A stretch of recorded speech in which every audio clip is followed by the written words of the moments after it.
আসসালামু আলাইকুম। বাংলা সংবাদে সবাইকে স্বাগত জানাচ্ছি। আমি চিন্তিয়া হক। শুরুতেই সংবাদ শিরোনাম। বিএনপির বিরুদ্ধে ভয়ঙ্কর অপপ্রচার চলছে, বলছেন রিজভী। এদিকে মার্কিন দূতাবাসের রাজনৈতিক শাখা প্রধানের সঙ্গে জামায়াতের বৈঠক। জানাবো শেখ হাসিনা সহ 12 জনকে আদালতে হাজির হতে গ্রেটেস্ট প্রকাশের নির্দেশ। বিদেশে বসে সিদ্ধান্ত পরিবর্তন করতে পারেন না প্রধান উপদেষ্টাকে চরমোনাই পীর। এবং সর্বশেষ জানাবো ভবিষ্যৎ প্রধানমন্ত্রী হিসেবেই তারেক রহমান ডক্টর ইউনূসের কাছে গিয়েছেন, বলছেন রনি। শুনছিলেন সংবাদ শিরোনাম, এবারে বিস্তারিত। বিএনপির বিরুদ্ধে ভয়ঙ্কর অপপ্রচার চলছে, বলছেন রিজভী। বিএনপির সিনিয়র যুগ্ম মহাসচিব রুহুল কবির রিজভী অভিযোগ করে বলেছেন, গত 16 বছর শেখ হাসিনা বিএনপির বিরুদ্ধে ভয়ঙ্কর অপপ্রচার চালিয়েছেন।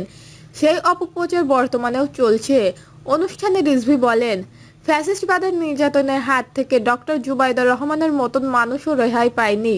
একটি প্রখ্যাত পরিবারের সন্তান ডক্টর জুবাইদা রহমান, তার নামে মিথ্যা মামলা দিয়েছে, অথচ তিনি বিনম্র আন্তরিকতার একজন মানুষ, রাজনৈতিক শিষ্টাচার ও সৌজন্যবোধের অন্যতম একজন মানুষ।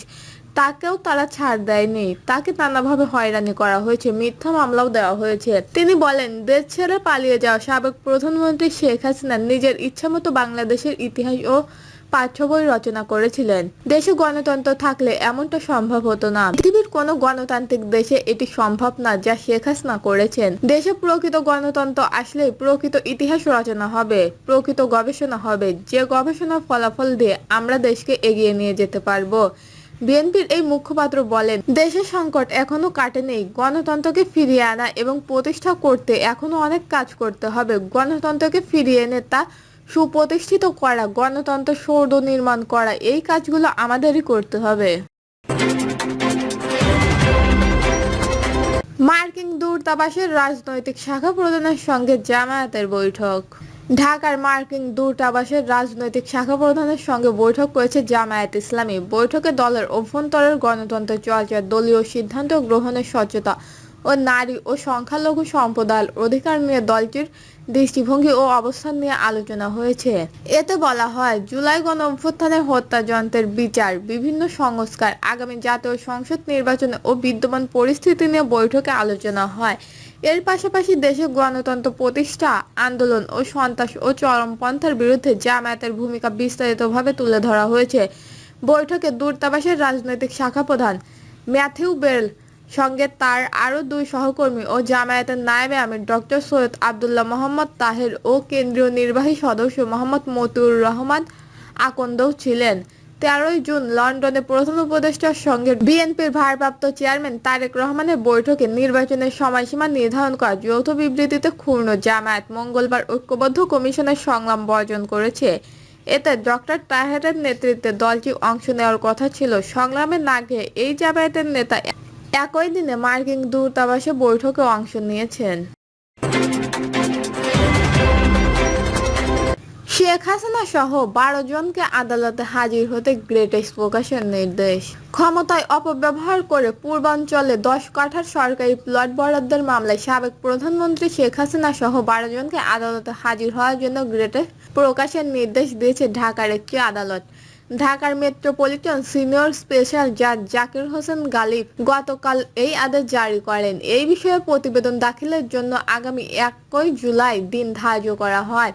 দুর্নীতি দমন কমিশনের প্রসিকিউটর মীর আহমেদ আলী সালাম বলেছেন, প্লট বরাদ্দের দুর্নীতির 6টি মামলা ধার্য তারিখ ছিল মঙ্গলবার। পুলিশ 5 মামলার আসামিদের গ্রেপ্তার করার বিষয়ে প্রতিবেদন দাখিল করেননি। সাবেক প্রধানমন্ত্রী শেখ হাসিনা সহ 12 জনকে পলাতক আছেন বলে এই মামলার প্রতিবেদনে জমা দেওয়া হয়েছে। আমরা আসামিদের আদালতে হাজির হওয়ার জন্য গ্রেটেস্টের আবেদন করেছি।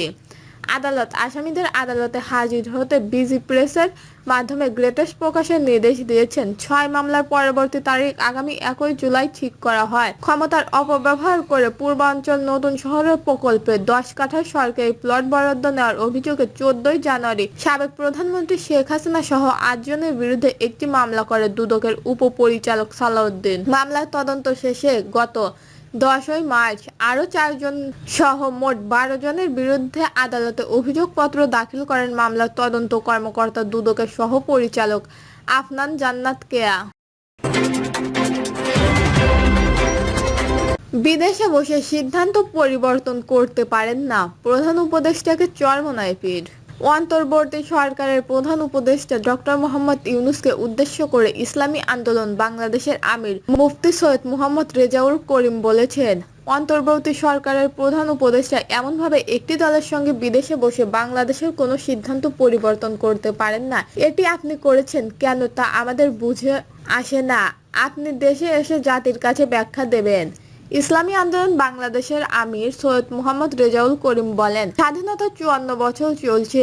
এই সময়ে যারা দেশকে চালিয়েছে তাদের মধ্যে তাদের তাকাম দুনিয়ার মধ্যে চুরির দিক থেকে 5 বার ফার্স্ট হয়েছে। দেশের মানুষ 53 বছর আওয়ামী লীগ বিএনপি জাতীয় পার্টির পরিচালনায় চলেছে। নতুনভাবে তারা আবার শাসন ক্ষমতায় বসলে কি করবে তা জাতি আর জানতে বাকি নেই। চরমোনাই পীর বলেন, এখন যেহেতু পরিবর্তনের সময় এসেছে, সারা দেশ সফর করে দেখছে, এখন মানুষ চায় ইসলামকে রাষ্ট্রীয় পর্যায়ে ক্ষমতায় নিতে। সবার দাবি ইসলামী বাক্স পাঠায়, তাহলে অন্যান্য গুম খুন চাঁদাবাজ টেন্ডারবাজ বিদেশে টাকা পাচারকারীদের সুযোগ পাবে না। তিনি আরো বলেন, বিএনপি নতুন করে আর কি দেখাবে? তারা যা করবে তা আমরা এখনই তো দেখছি। ছাত্র জনতার স্বতঃস্ফূর্ত অভ্যুত্থানের পর মানুষের আশার আলো দেখছে। নীতি ও আদর্শের নাম ইসলাম। যাদের কথা ও কাজে মিল আছে তাদের ক্ষমতায় পাঠাতে হবে। নির্বাচনের আগে প্রয়োজনীয় মৌলিক সংস্কার ও পতিত ফ্যাসিস্টবাদের বিচার নিশ্চিত করার দাবি জানান।